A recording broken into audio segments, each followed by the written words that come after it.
ফের এসআইআরে হয়রানির অভিযোগে রাস্তা অবরোধ তুলতে গেলে পুলিশের সঙ্গে বাঁধে বচসা। ঘটনাটি উত্তর 24 পরগনার বাদুড়িয়া থানার অন্তর্গত যদুরহাটি উত্তর গ্রাম পঞ্চায়েতে।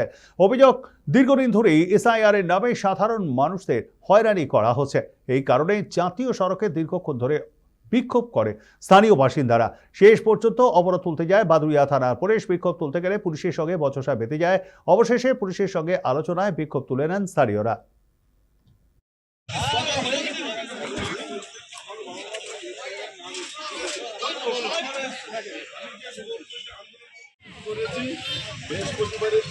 আমাদের যদুরহাটি উত্তরাঞ্চলের শেষ পার্ট বাসুদেবপুর এবং পাশে গোকনা, পাশে কুলবেড়িয়া, পিঙ্গলেশ্বর, এই এলাকার বিভিন্ন বুথের যারা কর্মী বা বিভিন্ন পেশার মানুষ এবং সর্বস্তরের সাধারণ মানুষ, তাদের একটাই দাবি ছিল যে এসআইআরের নামে অযথা যে হয়রানি হচ্ছে, নাম আনম্যাচ বলছে অথবা একাধিক সন্তান কোনো বাবা মায়ের, তো সেক্ষেত্রে দেখা যাচ্ছে নামগুলো ইচ্ছাকৃতভাবে বিডিও অফিস থেকে বা নির্বাচন কমিশনের দপ্তর থেকে নামগুলোকে যেভাবে রিটার্ন করা হচ্ছে, অযথা মানুষের হয়রানি করা হচ্ছে, কিন্তু বারবার হয়রানি করা হচ্ছে, যার জন্যে সাধারণ মানুষ, সর্বসাধারণ মানুষ তারা পথ অবরোধ করতে বাধ্য হয়।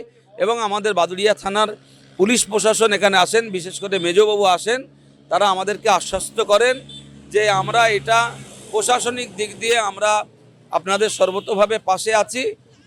তো প্রশাসনের আশ্বাসে অবরোধ তুলে নেওয়া হয় এবং গতকাল সুপ্রিম কোর্টে যে রায়টা হয়েছে, আমরা দাবি করছি সুপ্রিম কোর্টের রায় মেনে নির্বাচন কমিশন, গণেশ কুমার এবং আমাদের রাজ্যের যে দপ্তর আছে নির্বাচন কমিশনের দপ্তর, এবং সেখান থেকে ডিএম বা বিডিও সমস্ত লেভেলে যারা সাধারণ খেটে খাওয়া দিনমজুর, অর্ধশিক্ষিত বা অশিক্ষিত এরকম মানুষ যারা কাগজপত্র তো বোঝে না, সামান্য ভুলের কারণে যাদের নামগুলোকে বাদ দেওয়া হচ্ছে, এই অযথা হয়রানি বন্ধ হোক।